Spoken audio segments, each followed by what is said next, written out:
Hello everyone, good morning. কেমন আছো তোমরা সবাই? আশা করি তোমরা সবাই খুব ভালো আছো, আর আমি কিন্তু আজকে খুব আনন্দে আছি।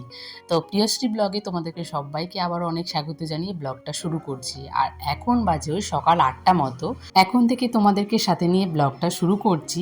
৯টা মতো বাজে, রান্না বসিয়ে দিয়েছি। মাম্মাম ওই খাওয়া দাওয়া করে একটু বমি করেছে, যেহেতু শরীরটা খুব খারাপ, মানে ঠান্ডা লেগে গেছে। তো যাই হোক, জন্মদিনের দিনে একটু খুশি করার জন্য।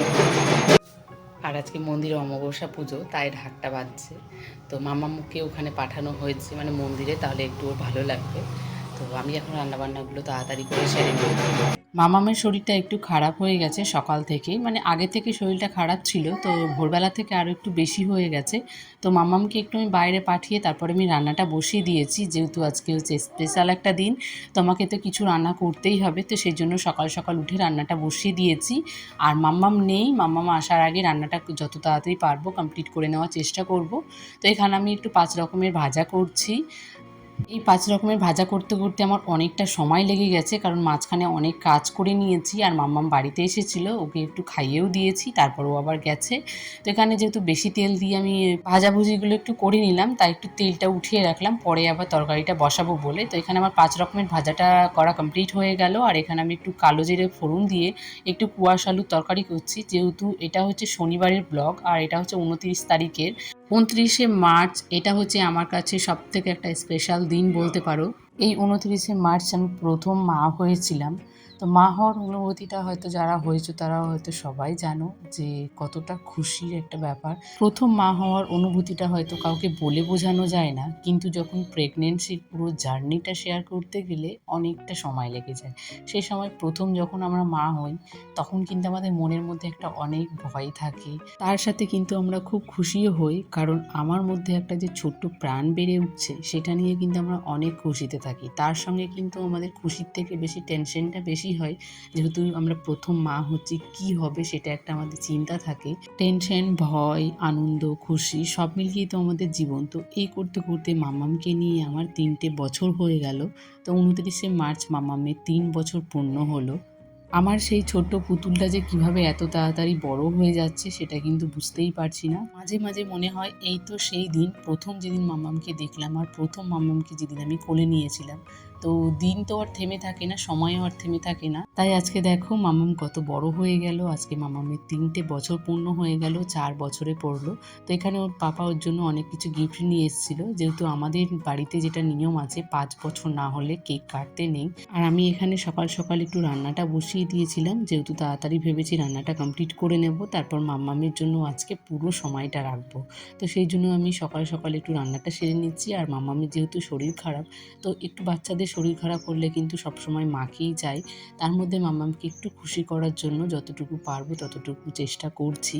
তো যেহেতু প্রচুর গরম পড়েছে, এই গরমের মধ্যে না খুব একটা রান্নাঘরে থাকতে ভালো লাগে না, যেহেতু রান্নাঘরটা টিনের, তো আর এই বেলা হলেই না এত গরম লাগে, মনে হয় আর ইচ্ছেই করে না রান্না করতে। তো তাই ভাবলাম ঝটপট করে আজকে রান্নাগুলো সেরে নিই, তাহলে কি বলো তো, মাম্মামের জন্য অনেকটা সময় থাকবে। আজকের মেনুতে কি কি ছিল সেটা তোমাদেরকে বলি। 5 রকম ভাজা, ডাল, আর মাম্মাম যেহেতু চিকেন খেতে পারে না, তাই চিকেনটাও আনা হয়নি। আর যদিও 29 তারিখটা ছিল শনিবার, তো শনিবারে আমরা নিরামিষ খাই। তো এই জন্য মাম্মামের জন্য শুধু 2 পিস মাছ করেছিলাম, আর আমাদের জন্য তরকারি করেছিলাম কুয়াশ আলুর তরকারি, আর একটা পাঁচমিশালি একটা তরকারি, আর তার সঙ্গে ডাল, পাঁপড় ভাজা। আর পরে নিয়ে এসেছিলো বাবা, কেক নিয়ে এসেছিলো। আর পায়েসটাও ঠাম্মি বানিয়ে দিয়েছিল, ভেবেছিলাম আমিই বানাবো, তো ঠাম্মি বললো না, আমি পায়েসটা বানিয়ে দিচ্ছি।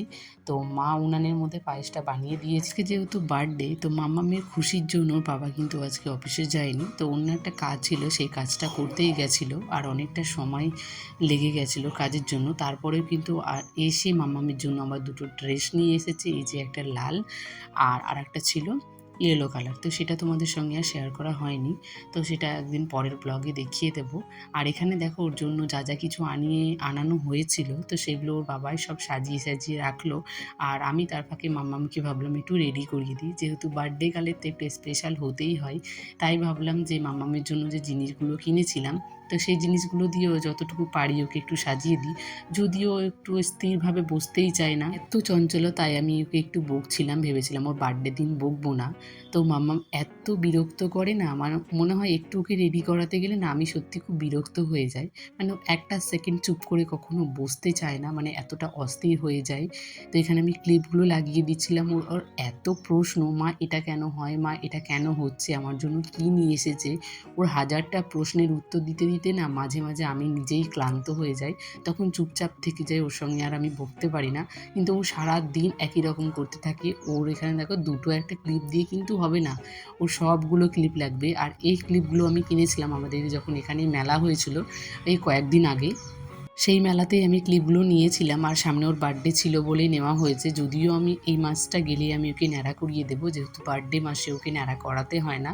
তো আমি ওই নখ কাটা, ওই চুল কাটাটা কি বলো তো, চুলটা তো 1 মাস ধরো না কাটলেও চলে, কিন্তু নখ কাটা আমি শুধু ওর যেদিন জন্ম হয়েছিল মানে সেই বারটা আমি মানি। তো আর চুল কাটাটা হচ্ছে যখন আমি মানে পুরো মাসটাই বলতে পারো মানি, যে আমি সেই মাসেও চুল কাটি না। আর নখটা শুধু ওই বার হিসেবেই মানি। পরের মাসে ওকে ন্যাড়া করিয়ে দেবো, তখন তোর ক্লিপ ফুল কিছুই লাগবে না। তার আগে একটু সাজিয়ে একটু ছবি রেখে দিই। আর দেখো ও ভীষণ খুশি হয়েছে যখন ও কেকটা দেখেছে।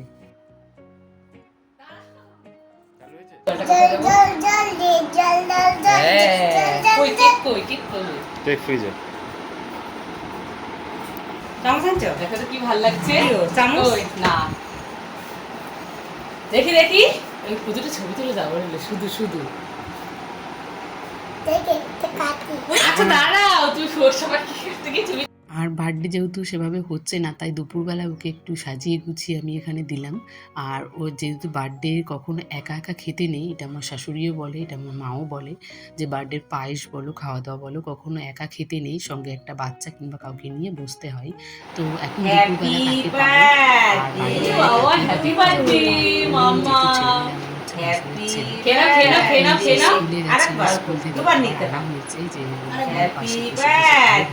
এখানে ওর ঠাম্মি ওকে দুবার পায়েস খাইয়ে দিচ্ছে। আর মিষ্টি খেতে একটু ভালোবাসে না, কিন্তু যখন ওর বার্থডে তো সেই কারণে ও সবাইকে দেখে একটু একটু করে খাচ্ছিল। তো খাওয়ার পরে না ও ভাতই খায়নি, সবাই একটু করে পায়েস খাইয়েছে, মিষ্টি খাইয়েছে।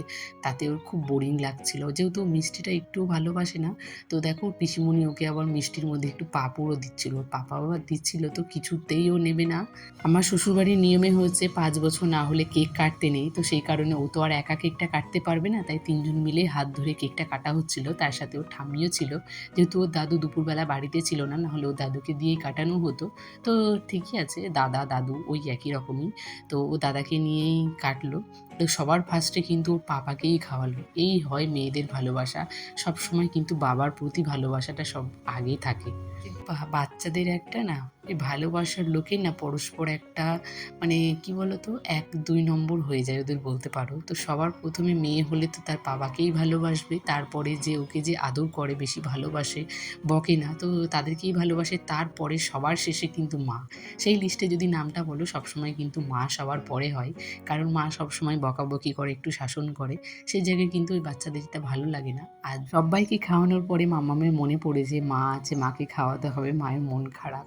তো আমি একটু চুপচাপই বসেছিলাম, কিছু বলছিলাম না। তো সেটা দেখে মাম্মাম বুঝতে পেরেছে যে আমার মন খারাপ। তো আবার দেখো সবাইকে খাইয়ে আমার কাছে এসেছে, মানে ও এতটা খুশি হয়েছে কেকটা দেখার পরে, যে সবার বার্থডেতে হয় এরকম কেক কাটা হয়। আর ও সবসময় বারবার করে বলছিল জানো তো, আমরা মোমবাতি দিয়ে যে ফু দিয়ে যে মোমবাতিটা আমরা লিভিয়ে দিই, তো মাম্মাম সেটাই বারবার বলছিল যে আমার একটা ধরিয়ে দাও না মা মোমবাতি। তো যেহেতু আমরা সেভাবে কোনো কিছুই করবো না, আর নিয়মটা তো নেই, তো সেই জন্যই দেওয়া হয়নি মাম্মা। আর আমি আজকের ভিডিওটা এখানে শেষ করছি। আজকের এই আমার ছোট্ট বেবির ভিডিওটা কেমন লেগেছে তোমরা অবশ্যই কিন্তু কমেন্টে জানিও। আর সবাই একটু মাম্মাকে আশীর্বাদ করো আর ভালোবাসা দিও। তো চলো ভিডিওটা আমি এখানে শেষ করছি। ভিডিওটি ভালো লাগলে সবাই একটা করে লাইক করো আর সুন্দর সুন্দর কমেন্ট করো। আর আমার নতুন নতুন বন্ধুরা চ্যানেলটিকে সাবস্ক্রাইব করে দিও। দেখা হবে আবার একটা নেক্সট ব্লগের সাথে।